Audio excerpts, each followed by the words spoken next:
Ay mga lods, ito na. So natapos na natin i-wiring kanina sa bubong. So ito yung nilagay natin na system. Dinagdag natin na MPPT. So ayan yung harvest ko.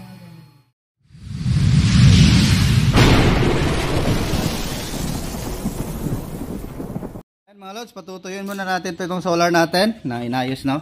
So bago natin i-akit, kasi pag i-ano natin agad to, ilagay doon ay ano yan, kumbaga tutulo yung ano, epoxy natin. So ayan o. So habang pinapatuyo natin to, may pupuntahan tayo na ibang solar. So ito yung setup ko dito sa bahay, oh. Update sa ating setup. Still kicking pa rin. So wala na akong grid. Wala akong grid, no. Pinatay ko yung EBR ko. So ayan. Hanggang umaga na to. So meron, makulimlim tayo ngayon. So meron tayong 81 volts sa panel. And then 8 ampere na harvest. So walang araw. So 379 watts yung nakukuha niya sa ano natin. Wala, makulimlim tayo ngayon. Hindi mainit. So eto. At may pupuntahan tayo sa kabilang barangay. So addict din yun sa DIY. Subscriber natin. So bibisitahin natin doon yung setup niya. At mayroon siyang ipapadagdag na solar controller, no? So meron siyang kukunin na ano, dalawang solar panel, ilagay niya doon sa 40 ampere na SRNE, no, yung PPT. So gusto niya makita yun, ipakita yung setup niya doon. So tignan din natin doon. So i-share natin, no. So i-share ko lang din sa inyo. So yung bill ko ngayon mga lods, nasa ano na lang, nasa 100. So may nung unang itong bill ngayon ay may halong grid pa yon nung una, no. So itong next bill natin, so pure off grid na ako, wala na akong grid, pinatay ko na yung grid. So tignan natin, kaya naman hanggang umaga kasi malaki naman yung battery natin. So ayan, update ko na lang kayo, update ko lang kayo. Kasi yung iba nito, hindi ko alam kung yung iba kasi nagre-reklamo, sira daw yung ano nila. Hindi tumagal, no, nasira agad yung kanilang Prunus na 3 kilowatts. So depende na lang talaga siguro sa ano, sa pag-program yan. So ayan, continue lang tayo dun sa site kung saan tayo pupunta.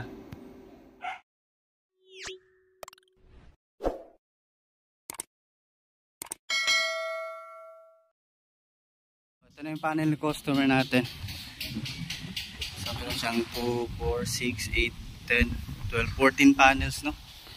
So ito, isang inverter lang din yan. Marami kasi siyang inverter mga lods. And then ito yung sa grid tie niya, 6. So itong grid tie binawasan namin. So 4 na lang yung natira na panel sa grid tie niya na sulis. So yung dalawa, yun yung idagdag natin doon sa ano niya, yung kasama dito. So pero ibang controller. Kasi ito sagat na sa isang controller yung 6 na panel. So ibang controller, 40 ampere na yung magdadala sa dalawang panel na yan. So yan. Yun, ibang system din yung dalawa, maliit.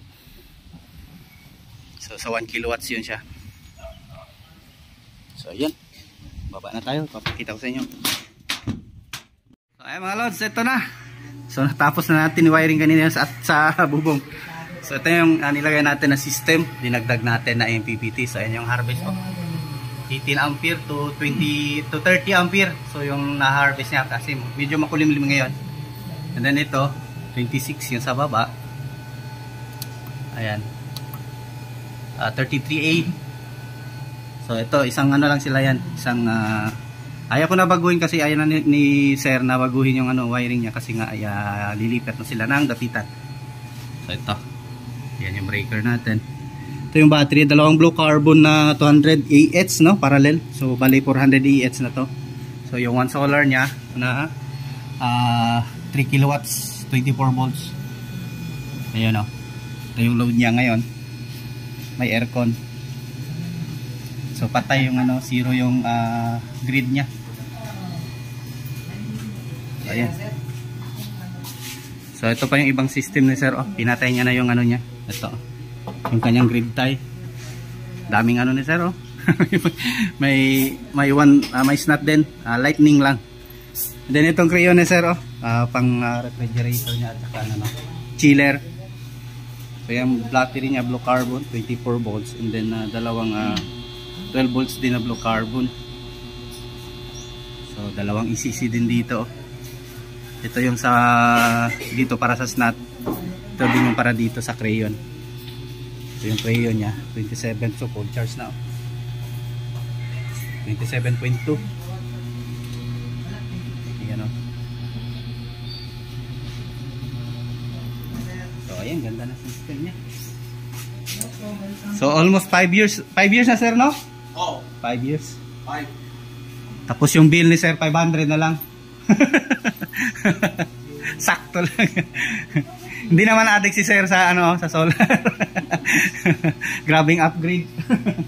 Daming ano. 15 to 5. Grabe, from 15,000 yung bill ni sir hanggang sa naging 500 na lang, no. So hindi na mabigat.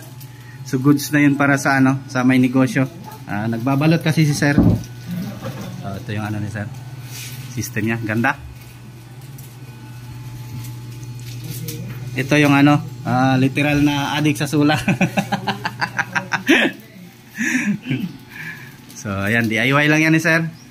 So ito lang yung dinagdag natin, yung isa rin ay na 24 volts. Yan lang yun, sa kanya na yun lahat. Siya na yung nagtrabaho niyan. So ayaw kasi umakyat ni sir sa ano, sa bubong. So ayan, goods na goods. Wala na, useless na yung solis ni sir. Ayan, naka ATS lahat. So yung load dito 60 watts, maliit lang. Banghouse kasi yan. Bangos lang, no? At saka lightning. Lightning 1 kilowatts. 1 kilowatt po. Lightning din, no? Para sa incubator, panggabi. Panggabi. So panggabi lang inoon ni sir. Kasi na-incubate si sir. Ito, itlog niya. Ayan si sir, oh. Bossing. So nag-incubate sa ng ano, balot dito. Ayan, oh. Yun, konti na lang kasi ano si sir, Lilo na siya. Ito dito, hatcher niya. Ito. Ayos. Sobra-sobra pa sa ano to, sa ROI yung ano ni sir. Sakto talaga pag may business ka, mag-solar. So ayan, hanggang dito lang muna ang video natin. Until next videos. Ayan. Thanks for watching.